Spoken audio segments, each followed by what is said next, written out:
Welcome to 5.4 Sum and Difference Identities for Sine and Tangent. We're going to go ahead and do the three examples of example 1. We're going to start with sine of 165 degrees.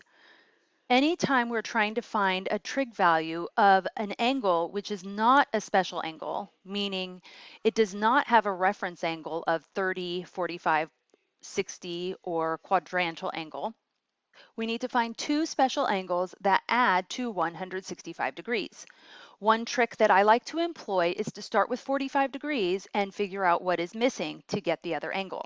So I need to figure out 45 degrees plus what gives me 165 degrees. So you can figure out that it needs to be 120 degrees more, since 120 plus 45 equals 165.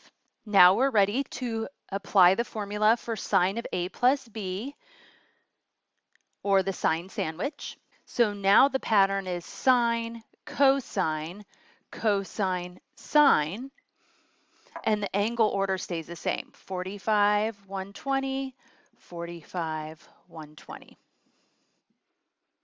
And then because it's a plus inside the sine, it will be a plus in the formula. Whether you use triangles or you use tables or the unit circle, we get that the sine and cosine for 45 degrees is rad 2 over 2. For 120 degrees, the cosine is negative 1/2, whereas the sine is rad 3 over 2. So plugging in all these values, so rad 2 over 2 times negative 1/2 plus rad 2 over 2 times rad 3 over 2. We multiply first, multiplying straight across. We have the check that the denominators match. Our final answer is negative rad 2 plus rad 6 all over 4. A quick check is this is a positive answer, and sine of 165 degrees would also be a positive number. So at least the sign of the answer makes sense. Part B, find the tangent of 11 pi over 12. The first thing we might consider is converting 11 pi over 12 into degrees by multiplying by 180 degrees over pi. Once the pi's cancel, we could either reduce first and then multiply, or use a calculator to multiply 11 times 180 divided by 12. Either way, we get 165 degrees. So we're really looking for the tangent of 165 degrees. Now we are ready to split up 165 into two special angles. So again, we start with 45 degrees and find that missing angle, which again is 120 degrees. So now, using the tangent of a plus b formula, we will get tangent of 45 degrees plus tangent of 120 degrees all over 1 minus tangent of 45 degrees times tangent of 120 degrees. Notice that because it's a plus inside the tangent, it will be a plus up top and the opposite on the bottom. Now we need to find the tangent of 45 degrees and the tangent of 120 degrees. So for 45 degrees, if you use the unit circle, you'll get that sine and cosine are both rad 2 over 2.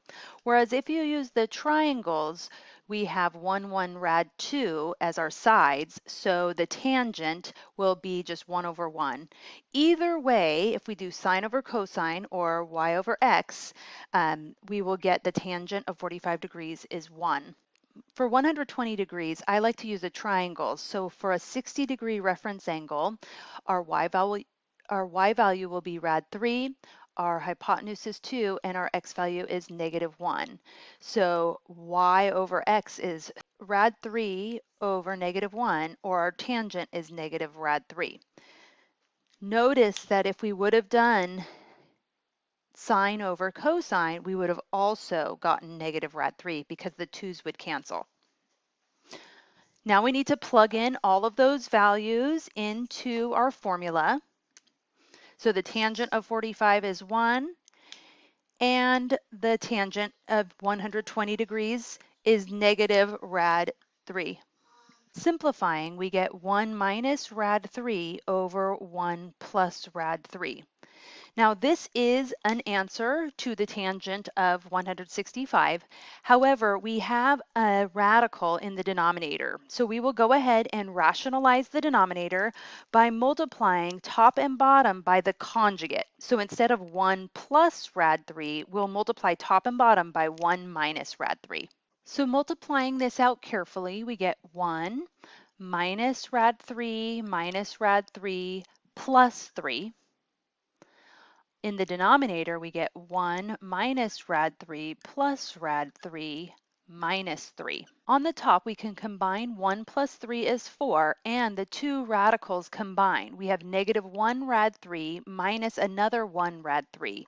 So we get negative 2 rad 3. On the bottom, the negative rad 3 cancels with the positive rad 3. So we get 1 minus 3, or negative 2.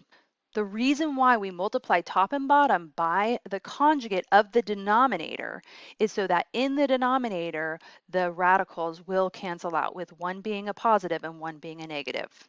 Because the 2 goes in evenly to the 4 and the 2, we can distribute that negative 2 to both terms. 4 divided by negative 2 is negative 2, and here we end up with a positive rad 3. So our final answer for the tangent of 165 degrees is negative 2 plus rad 3. Example C.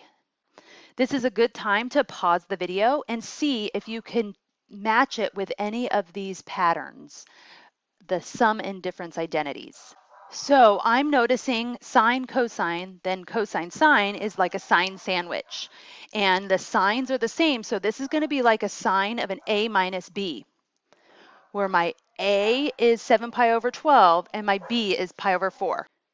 So since this follows the sine A cosine B minus cosine A sine B pattern, since the A's match and the B's match, then this is a sine of A minus B.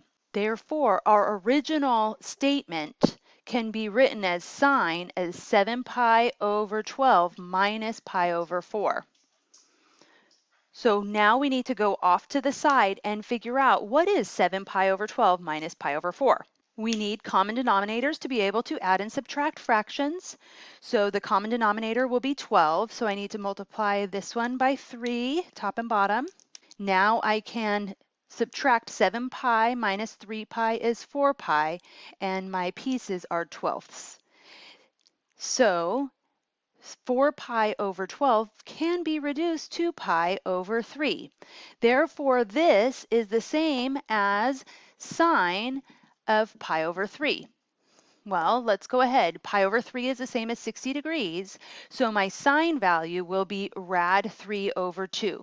Therefore, this original statement is equivalent to rad 3 over 2. I hope you enjoyed the video. See you next time.